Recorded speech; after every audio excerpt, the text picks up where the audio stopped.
Someone asks, how is true communication among humans possible? True communication among humans happens when there is listening together. From silence, answers arise that can be called true according to the present moment. What is needed for this is love for truth. Where is true love towards what really exists, spaciousness can be experienced. Where deep, wholehearted listening is, there is access to the field of wisdom. Wisdom is the language of the all-encompassing intelligence itself. It can take shape as a word where no I thought and no my thought interferes with the nakedness of what truly and purely exists. Listening together describes a field where beings are dedicated towards true communication, to truth itself, to the all-encompassingness itself. Everyone who is part of the listening field needs to be dedicated. Otherwise, alignment is not possible.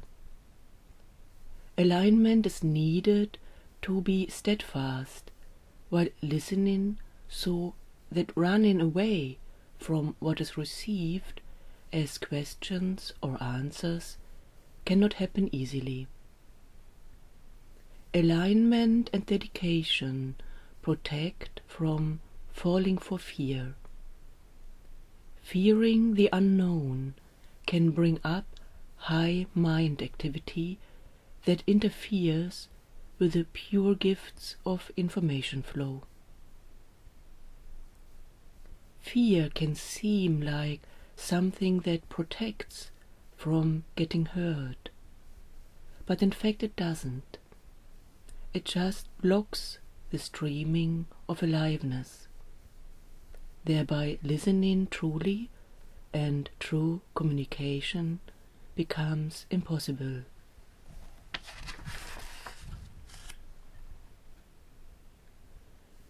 Fear belongs to the surviving skills of keeping the body going.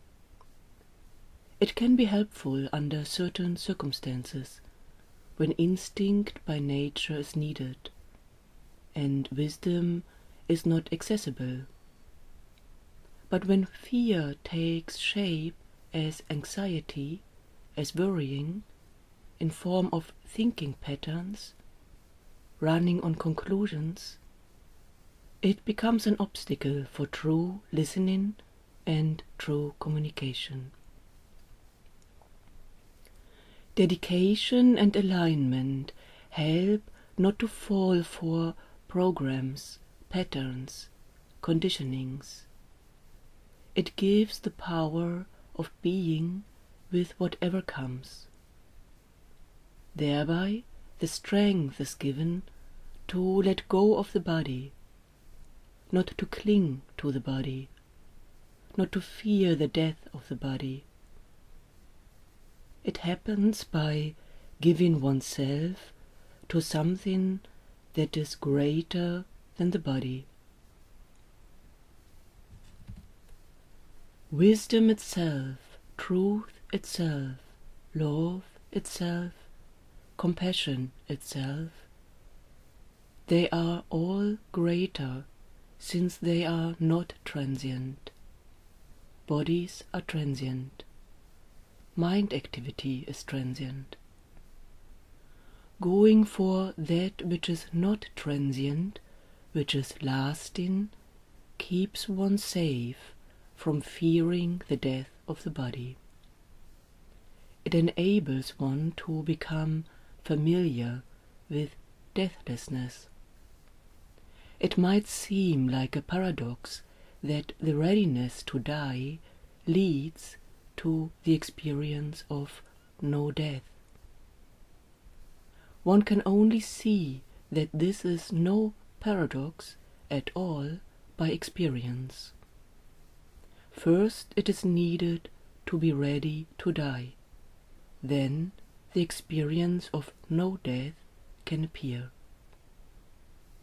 It is not possible to get this by thinking.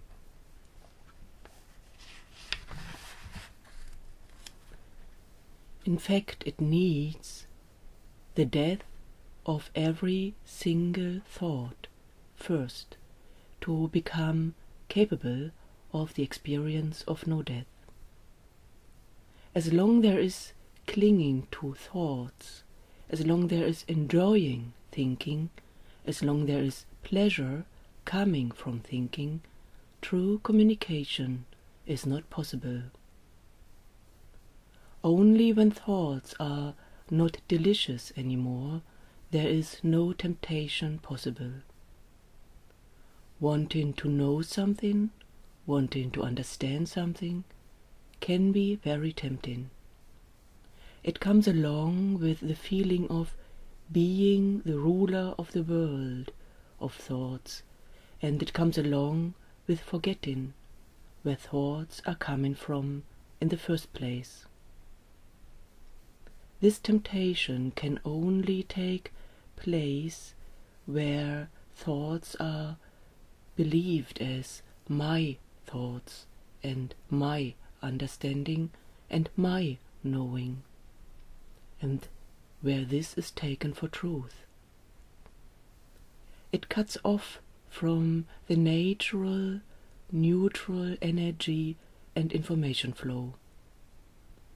Thereby, pure listening is not possible. True communication is not possible. Misunderstandings happen, interpretations happen, misleading happens.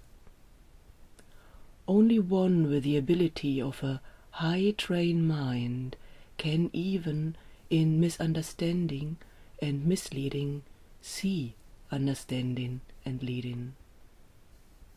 But in general, it comes along with stuckness and pain and an end of true communication.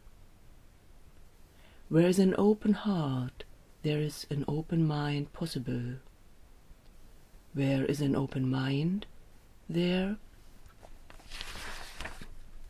is an open heart possible. Openness describes a state of being naked and being with what naturally, really, and truly exists, without believing to know something. True love flowing through the heart leads to truth. A love for truth flowing through the mind leads to love. Both are symbols for the gates of naked listening. One gate is accessible by giving oneself to someone else, by being ready to die for someone else, by loving someone else unconditionally. It is the gate of the naked heart, the gate of love. The other gate is by letting go of thoughts, letting thoughts die, letting concepts die, letting space unfold. It is the gate of the naked mind, the gate of truth. Through both gates, communication can happen in its most pure way. Dedication helps, alignment helps, taking time helps, going slow helps, not rushing into something, not forcing something, not wanting something to happen. Bowing helps. Lying the forehead on the ground gives access to be grounded, to be with what earthly truly exists, and keeps free from getting deluded and being trapped in imaginations.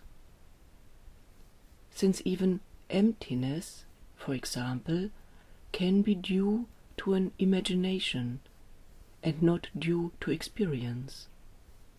Also love can be due to an imagination, as form of romantic love, for instance, and not due to experience. Bowing to the ground helps to let any kind of imaginations fade, so that true listening, nakedness, pureness becomes available.